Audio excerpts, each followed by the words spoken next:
Souvenez-vous très bien qu'un individu a pris la même équipe.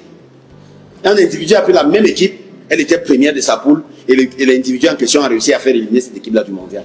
Si on n'a pas l'humilité de reconnaître que ce que nous avons réussi à faire en 4 rencontres n'est pas ce que nous avions réussi à faire en plusieurs rencontres, souvenez-vous bien, parce que malheureusement beaucoup de Camerounais ont la mémoire très courte. Je pourrais même parler d'une constipation de la mémoire. Souvenez-vous très bien qu'un individu a pris la même équipe. Un individu a pris la même équipe, elle était première de sa poule, et l'individu en question a réussi à faire éliminer cette équipe-là du mondial. Quand ça ne va pas, ayons le courage de diagnostiquer les problèmes. Monsieur, le coach qui était là avant n'était pas éternel à la tête de l'équipe du Cameroun. Du tout. Monsieur Etofis n'est pas éternel à la FECAFOOT. Monsieur Biya n'est pas éternel au Palais de l'Unité. Monsieur Moué Kombi n'est pas éternel au ministère des Sports. Martial Ouna, je ne suis pas éternel sur ce plateau. Si on n'a pas l'humilité de le reconnaître, nous tombons donc dans des frustrations de préjugés qui peuvent nous amener à altérer le raisonnement que nous pouvons avoir. Pour le moment, des enfants ont travaillé. Ils sont arrivés là où ils sont arrivés. Ils ont été éliminés tels qu'ils ont été éliminés. Ils ont été éliminés parce que le destin, dans leur destin, était écrit qu'ils seraient éliminés à cet instant-là. Il faut le reconnaître. On ne travestit pas le destin. Le jour où votre destin dira que vous êtes ministre de la République, vous le serez, monsieur Ekon. Peu importe l'obstacle qui est devant vous. Et aujourd'hui, le seul regret que moi je peux avoir de cette rencontre, le regret que j'ai, c'est vis-à-vis du central. C'est de lui que j'ai le regret. J'ai du regret, pourquoi? Parce que je me pose, vous saviez qu'il était parmi les 5 meilleurs en Afrique. Il était classé dans le top 3 des meilleurs arbitres en Afrique. Mais aujourd'hui, tout le monde a oublié qu'il était parmi le top 3. Pourquoi? Parce que malheureusement,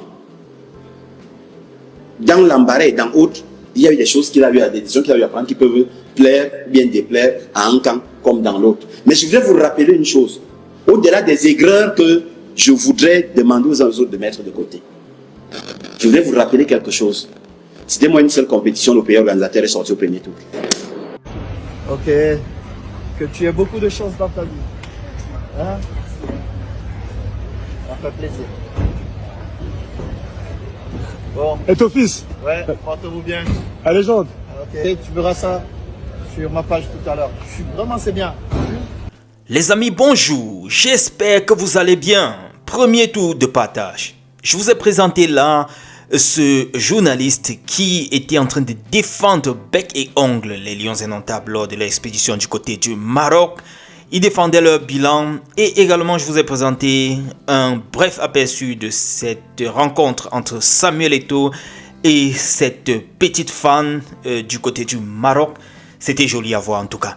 Revenons ici avec notre coach David Pagou. Happy birthday to you le père. Il a 57 ans. Tout le monde est en train de lui souhaiter joyeux anniversaire et je vous prie également de faire de même. Ça c'est notre Pep Guardiola. Les amis, un ancien, je peux dire quoi, membre du COMEX de la FECAFOOT, un ancien proche de Samuel Eto'o qui n'est plus aujourd'hui, il faut le dire, en odeur de sainteté avec le président de la FECAFOOT, annonce une bombe. Henri Junior Jalakwan s'apprête à nous faire sortir le bilan de la FECAFOOT.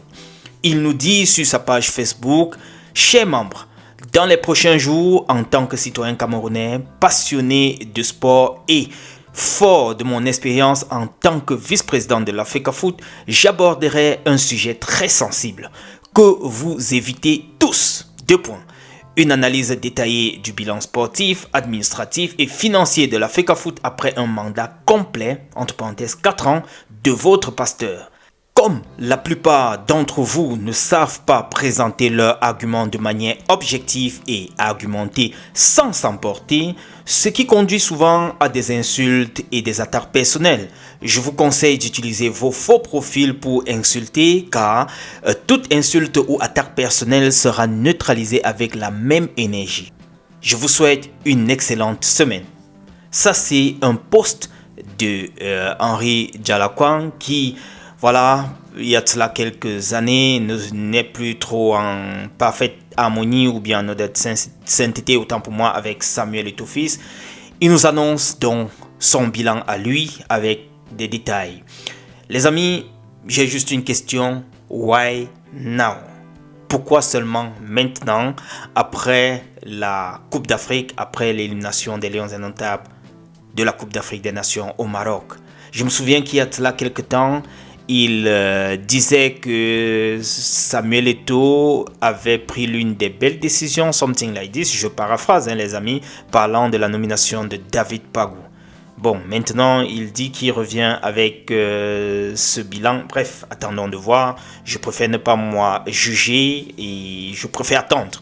On ne peut rien attendre. Ou bien les gars, just wait and see.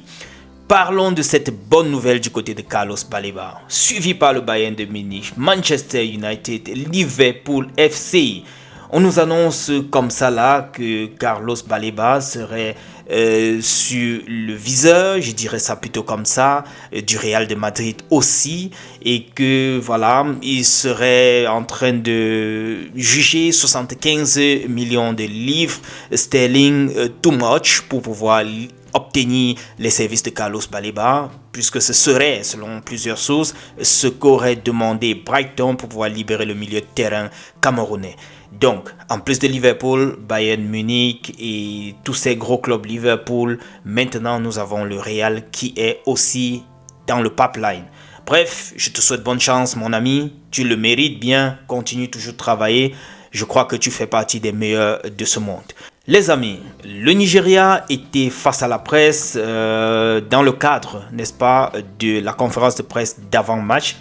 Pour leur match prévu demain, la demi-finale, la deuxième demi-finale qui est prévue demain à 21h, c'est contre le Maroc. Le sélectionneur donc, et son joueur Alex Iwobi étaient devant les journalistes pour répondre à ces questions. Les amis, on nous annonce d'ailleurs que lors de leur séance d'entraînement, il y aurait quelques détecteurs, n'est-ce pas, comment est-ce qu'on les appelle ? Il y aurait quelques recruteurs marocains qui voulaient observer les tactiques du sélectionneur nigérien. Nous apprend ce site, vous pouvez voir là en aperçu, la Nigeria Premier Football League.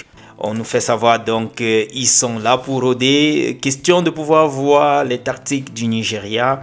À peine on n'est même pas encore sorti de cette affaire d'arbitrage qu'on nous parle maintenant de, je peux dire ça comment, d'espionnage, parce qu'on ne peut qu'appeler ça comme ça, d'espionnage des Super Eagles. Bref, les amis, on espère tout simplement que demain on aura du beau football, qu'il n'y aura pas les soucis d'arbitrage comme on a eu à décrier ces derniers matchs-ci.